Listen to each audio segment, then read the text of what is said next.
Have you ever seen cruelty happen in public and wondered if anyone would step in? A young waitress, just trying to survive her shift, was cornered and humiliated by thugs in a small-town diner. Customers looked away, fear gripping the room.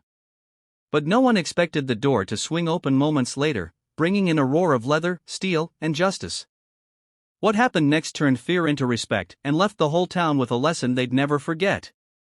Stay with me till the end, because this story is about courage, dignity, and the unexpected heroes who wear leather jackets instead of capes. The bell above the door chimed as the night crowd shuffled into Miller's Diner, the kind of roadside stop where truckers, locals, and tired families all mingled over greasy fries and endless coffee. The neon sign outside buzzed faintly, while inside, a young waitress named Emily moved swiftly between tables, her smile warm but weary. Emily was 21, working double shifts to help pay her mother's medical bills. Life had hardened her shoulders, but not her kindness. She knew every customer by name, remembered how they liked their eggs, and always tried to brighten their day with a laugh. But not everyone valued kindness. That night, a group of 4 men swaggered in, local thugs with too much time, cheap cologne, and louder mouths than sense. They dropped into a booth like they owned the place. From the start, their eyes lingered on Emily in ways that made her skin crawl.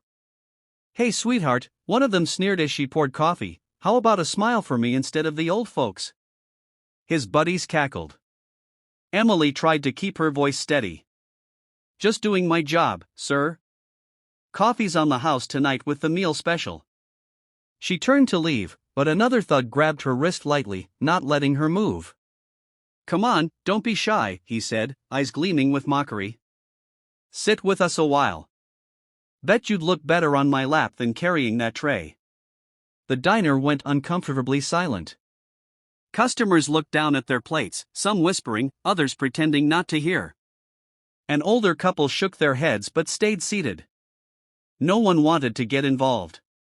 Emily's heart pounded. She pulled her wrist free and stood tall. "Please let me do my job." But her defiance only fueled their cruelty. One of the men stood up, towering over her, smirking. "Feisty. I like that. How much for a dance, sweetheart?"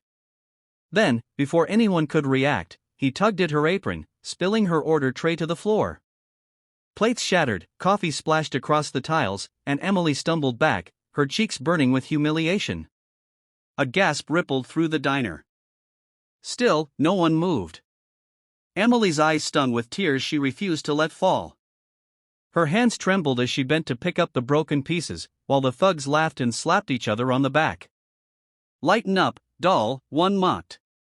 "We're just having fun." But fun was the last word that came to Emily's mind. All she felt was fear and rage that no one stood for her, fear that this night was only going to get worse. And then, just when the air grew too heavy to breathe, the bell above the diner door jingled again. The sound of heavy boots and leather jackets filled the doorway. Bikers. A group of them, 7, maybe 8, stepping in with the rumble of engines still echoing outside. Their vests were marked with patches, their faces rough, their presence commanding. Every head in the diner turned. And for the first time that night, the thugs' laughter died. The bikers didn't sit. They didn't order. Their leader, a broad-shouldered man with a thick beard and a calm, steady gaze, scanned the room. His name was Reaper, known on the roads for his iron code: protect the innocent, punish the cruel. His eyes landed on Emily, crouched on the floor picking up broken glass, her hands shaking. Then he glanced at the men still chuckling in the booth, their arrogance slipping fast under his stare. Reaper's voice rumbled low but powerful. "What happened here?" No one answered. The customers stayed quiet, caught between guilt and relief. Emily hesitated, then whispered, "It's fine, just leave it." But Reaper shook his head slowly. "No. Not fine." He turned to the thugs, stepping closer with each word. "You think it's funny? Harassing a woman just trying to do her job? Making a fool out of her in front of a whole room too scared to say a word?"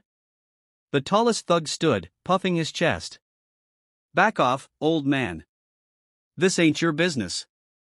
Reaper's lips curled into a half-smile, dangerous and calm. The second you put your hands on her, it became my business. The other bikers closed in, surrounding the booth. Their presence was like a storm rolling in, quiet, unstoppable, and terrifying. The thug's bravado cracked. He stammered, We didn't mean nothing. Just joking around. Reaper leaned in close enough for his words to hit like thunder. You don't joke with your hands. You don't joke with fear. Now apologize. Silence. The diner watched, holding its breath. Finally, the thug turned toward Emily, his voice shaking. Sorry. We went too far. Emily's hands tightened around the broken pieces she still held. Slowly, she stood, her shoulders straighter now. She didn't smile, didn't accept it with ease. Instead, she looked him dead in the eye and said, Don't apologize to me, change the way you treat people. The thug swallowed hard, his friends shifting nervously. Reaper gave one last piercing look before stepping back. Get out. And don't come back. The men didn't argue. They scrambled for the door, tripping over each other to escape. The diner exhaled in collective relief. Reaper turned to Emily, his voice softening. You all right, sweetheart? She nodded, though her eyes glistened. Thank you. He shook his head. Don't thank me. You held your ground.